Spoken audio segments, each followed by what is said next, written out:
الله أكبر الله أكبر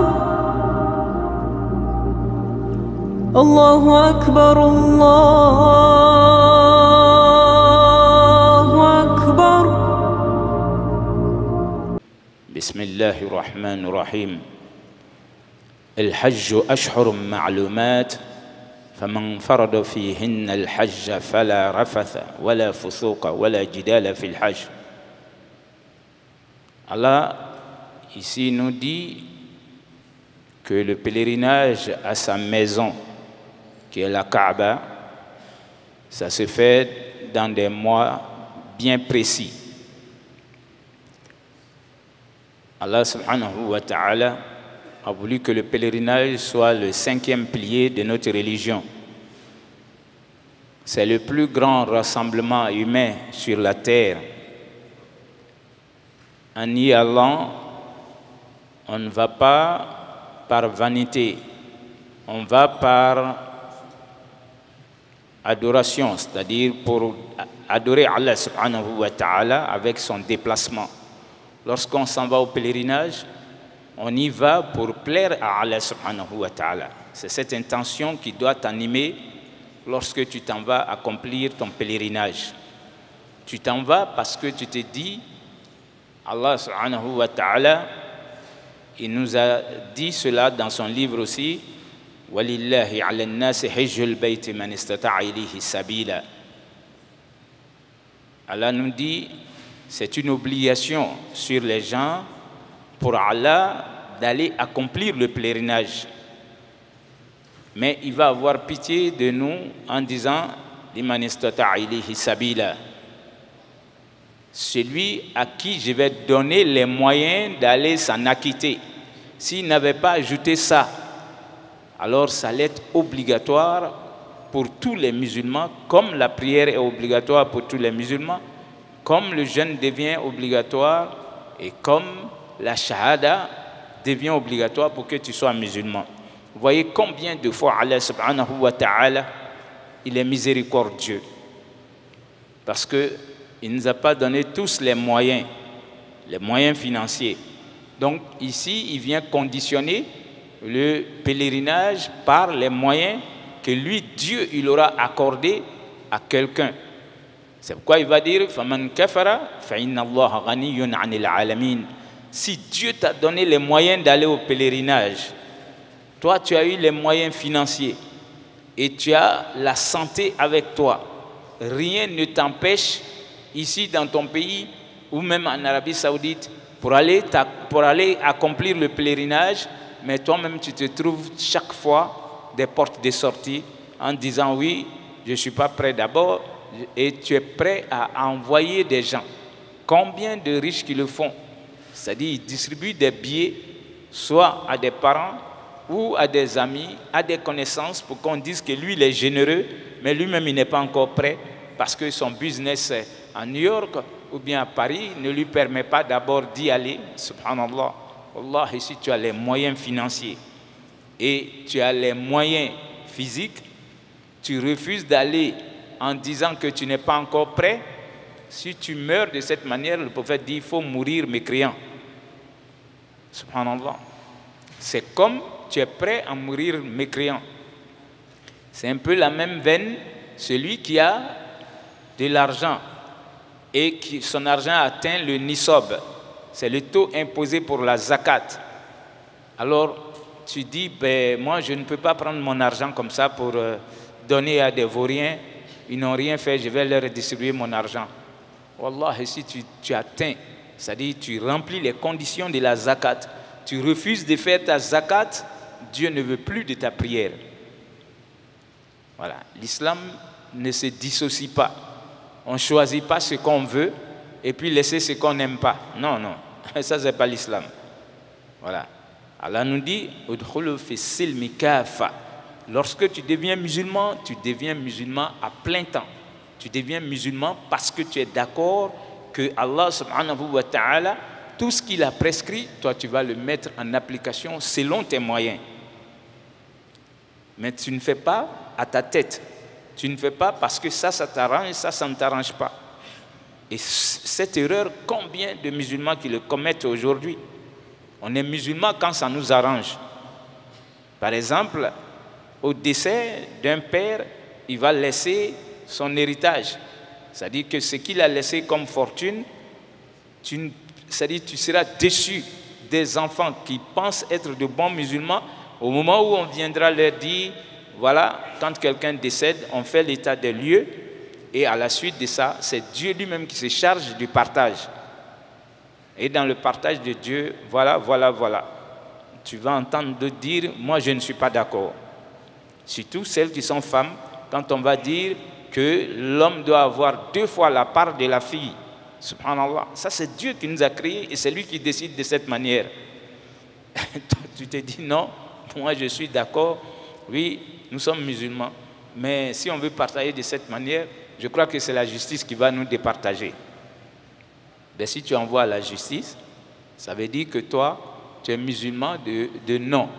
C'est-à-dire que ton islam est sur ta langue, mais dans le cœur, jusqu'ici, tu n'as pas accepté Dieu. Voilà. Ce que tu n'as même pas cherché. L'héritage que ton père va laisser, quand tu te vois te battre pour l'héritage, jusqu'ici, toi, tu n'es pas prêt à être quelqu'un de normal. Parce que celui qui a cherché, si lui, il est mort, ça veut dire que toi-même qui hérites de cela, un jour, tu vas mourir aussi. Un jour, tu vas mourir. Donc, Allah subhanahu wa ta'ala ait pitié de nous, qui nous pardonne nos péchés. Alors nous voici dans la période du pèlerinage, chers frères et sœurs. Nous sommes dans la période du pèlerinage, le mois de Shawwal, le mois de Zulqa'ada, et ensuite vient Zulhijja pour achever l'année. Donc aujourd'hui, nous sommes au 27 de Shawwal. Donc c'est pour vous dire que nous sommes déjà dans la période qui est destinée au pèlerinage lui-même. Donc le croyant qui est en train de s'apprêter pour aller au pèlerinage, alors moralement, il doit être prêt. Et financièrement, il doit être prêt. Socialement aussi, il faut qu'il soit prêt. Quand tu es prêt, alors ça veut dire que tu as demandé pardon déjà à ceux qui t'entourent comme tes semblables. Parce que tu n'es pas parfait. C'est ce que le pèlerinage démontre. Je m'en vais chez Dieu démontrer que je suis pécheur. Je ne suis pas parfait. C'est pourquoi tu t'en vas répondre à l'appel de Dieu. Dieu a voulu que l'être humain, quand on est sur la terre, on peut faire des erreurs. Souvent, ce n'est pas délibérément. Il y a des péchés qui ont été commis par inadvertance. Il y a même d'autres qui ont été commis sciemment.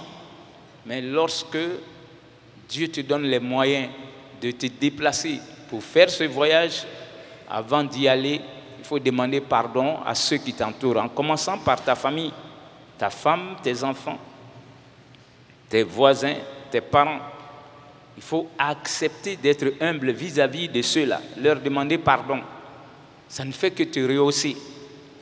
C'est le prophète qui le dit, Man tawada'a lillah, rafa'ahu Allah. Celui qui devient humble à cause de Dieu, Dieu va l'élever. Wa man takabbara wada'ahu Allah. Celui qui devient orgueilleux, vaniteux, alors Dieu va le rabaisser. Dieu a ces 2 cordes-là. Quand tu te fais petit, il te rehausse. Quand tu veux te faire grand, alors il va te diminuer. Donc pour aller faire son pèlerinage, le croyant, il commence d'abord dans sa propre maison à être humble. C'est toi l'homme qui veut partir, demande à ta femme de te pardonner. Demande à tes enfants, demande à tes frères, à tes voisins. Wallah, peut-être que tu as eu à faire des péchés. Tu as été injuste envers eux. Toi, tu as dû oublier. Peut-être la personne n'a pas oublié. Mais en demandant pardon, alors la personne peut être de bons sentiments et dire que vraiment, comme lui me demande aujourd'hui de lui pardonner, moi je lui pardonne. Ça fait que ton pèlerinage est déjà préparé. Ça facilite l'expiation de tes péchés quand tu seras là-bas. On s'en va pour être pardonné par Dieu. Mais il faut que tu sois pardonné aussi par tes semblables. Voilà. Quand Dieu dit que ça expie nos péchés, c'est ce que tu as fait entre toi et Dieu. Mais ce que tu as fait entre toi et les hommes, là, il faut demander pardon. C'est pourquoi il faut être humble. Ceux qui sont humbles, ils n'ont pas de honte à demander pardon aux gens. C'est un voyage, tu ne sais pas si tu vas revenir. C'est un voyage, tu t'en vas. Est-ce que tu vas revenir? Allahu a'lam. C'est Dieu qui sait. Et donc, si tu n'es pas revenu, au moins tu auras demandé pardon. Donc, les gens qui réussissent leur pèlerinage, ils s'en vont avec beaucoup d'humilité. Et pour réussir le pèlerinage aussi, alors, il faut être quelqu'un qui est, si vous voulez, patient, endurant. Parce que tu t'en vas vivre avec des gens que tu ne connais pas. Des millions de personnes qui viennent d'ailleurs. C'est-à-dire que ce sera la première fois que tu les rencontres. Peut-être ils sont partis de ton pays ou même d'autres pays. Tu vas voir des musulmans venant de tous les horizons. Et Dieu veut que tu comprennes par là que Allah subhanahu wa ta'ala, wallahi, quand il dit « Innamal mu'minuna ikhwa, fa'aslihu bayna akhwaykum wa taqullaha la'allakum turhamun » Les croyants ne sont que des frères, alors veillez sur votre fraternité islamique. Quand quelqu'un dit « La ilaha illallah, Muhammadur Rasulullah sallallahu alayhi wa sallam », Dieu dit « c'est ton frère ».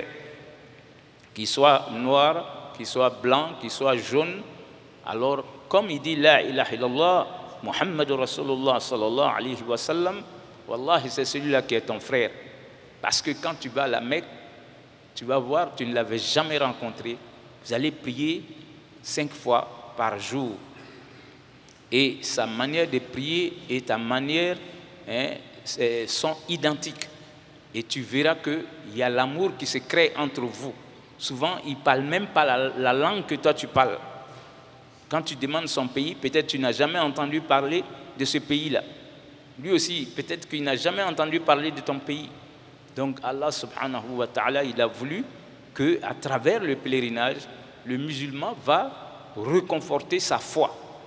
Il s'en va et il revient avec la certitude que wallah, la religion que j'ai là, c'est la meilleure des religions. Et c'est la religion qui est agréée par Dieu. Inna Allah, ça dit, Dieu le dit dans le livre, Inna ad-dina 'inda Allah l'islam. La religion chez Allah, c'est l'islam. وَمَنْ يَبْتَغِي غَيْرَ الْإِسْلَامِ دِينًا فَلَنْ يُقْبَلَ مِنْهُ وَهُوَ فِي الْآخِرَةِ مِنَ الْخَاسِرِينَ. C'est lui qui choisira une autre religion après l'avènement du prophète Mohammed sallallahu alayhi wa sallam et qui veut adorer Dieu avec cette religion. Dieu dit que lui, il ne va jamais accepter. Et le jour de la résurrection, la personne va se présenter perdante. Ça ne sera pas exaucé. Tu as vu le prophète Mohammed, tu as entendu parler de lui, toi tu as adoré Dieu d'une autre manière, avec un autre livre, en prétendant que tu suivais un autre messager, alors que lui il était le sceau des messagers, ça ne sera pas accepté. Dieu, il le dit, Al-yawma akmaltu lakum dinakum wa atmamtu alaykum ni'mati wa raditu lakum al-islam dina. Voilà. Ce message-là, il a été donné au prophète sallallahu alayhi wa sallam à Arafat, qui est le jour du pèlerinage. Dieu dit, Al-yawma akmaltu lakum dinakum. J'ai parachevé pour vous votre religion. Donc l'islam, personne ne pourra envoyer quelque chose de nouveau. C'est une religion que Dieu lui-même a parachevé. Donc il a mis le sceau là-dessus. Le prophète a tout expliqué dans ses 23 ans avant de quitter cette vie de dunya. Al-yawma akmaltu lakum dinakum wa atmamtu lakum ni'mati. Dieu dit, je vous ai comblé aussi de mes bienfaits. Il nous a donné le meilleur des livres qu'il a envoyés pour l'humanité. Il nous a donné le meilleur des prophètes. Il nous a donné la meilleure des religions. Subhanallah. Donc, quand tu te retrouves musulman, tu dois rendre grâce à Allah subhanahu wa ta'ala. Donc Dieu dit, wa atmamtu alaykum ni'mati wa raditu lakum l'islam dina. Et j'agrée l'islam être la religion sur terre. Wallah, si tu adores Dieu avec l'islam, tu es sauvé. Mais si tu prends une autre religion, alors tu vas vouloir avoir l'agrément de Dieu avec, tu es perdant. Donc qu'Allah fasse que nous mourons avec cette foi, qui est qu'il n'y a qu'un seul Dieu, Allah, qui mérite d'être adoré. Et il est l'unique, il est à somme de l'absolu. Lam yalid, il n'a pas enfanté. Walam yulad, il n'a pas été non plus enfanté. Walam yakun lahu kufuwan ahad. Wallah, il n'a pas de semblable parmi ses créatures. Subhanakallahumma wa bihamdik. Nashhad an la ilaha illa anta. Nastaghfiruka wa natubu ilayk. Subhana rabbika rabbil izzati amma yasifun. Wa salamun ala al-mursalin. Walhamdulillahi rabbil alamin. Allahu Akbar. Allahu Akbar. Allahu Akbar. Allah